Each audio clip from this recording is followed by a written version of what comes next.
যাচ্ছে না। সোমবার রাত ৮টা সিসিটিভি ফুটেজে দেখা যায় মোহাম্মদপুরের ঢাকা উদ্যানের ৩ নম্বর রোডে ২০ থেকে ২৫ জন এগিয়ে যাচ্ছে আবুল কাশেমের দোকানের দিকে। বেশিরভাগের হাতেই দেশীয় অস্ত্র। মিনিট দুয়েক পর দৌড়ে পালিয়ে যায় সন্ত্রাসীরা।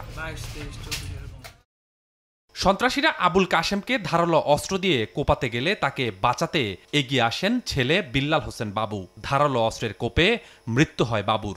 জখম হন আবুল কাশেমও। আমার আব্বু সেলুনের সামনে দিক বসা ছিল।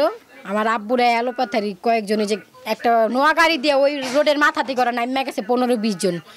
নাইমা এই চাপাতি বড় বড় চাপাতি নেন্দা দৌড়ায় আমার আব্বুরে সমানে কোপাইতাছি। আমার বাপে এই মনে করতেছে আমার বাপের হাত ফালাই দিছে, এইটা ফালাই দিছে, এনে ফালাই দিছে, এইটা ফালাই দিছে, পা পুরা ফালাই দিছে। পরিবারের অভিযোগ, বেশ কয়েকদিন ধরেই আবুল কাশেমের কাছে চাঁদা দাবি করা হচ্ছিল।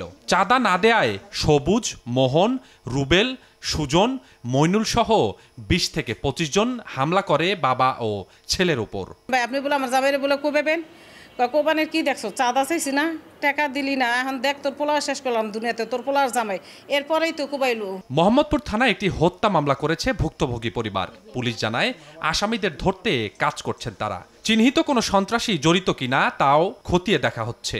যারা ঘটনাটি ঘটিয়েছে তাদেরকে প্রত্যেককেই আমরা চিহ্নিত করতে পেরেছি।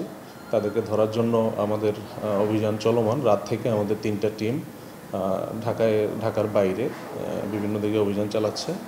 এখন পর্যন্ত গ্রেফতার কেউ হয়নি, বাট আশা করি দ্রুতই হয়ে যাবে। সন্ত্রাসীরা এর আগেও হামলা করেছিল বলে অভিযোগ ভুক্তভোগী পরিবারটি। চাঁদাবাজি মামলা আছে। স্বপন আহমেদ, সময় সংবাদ, ঢাকা।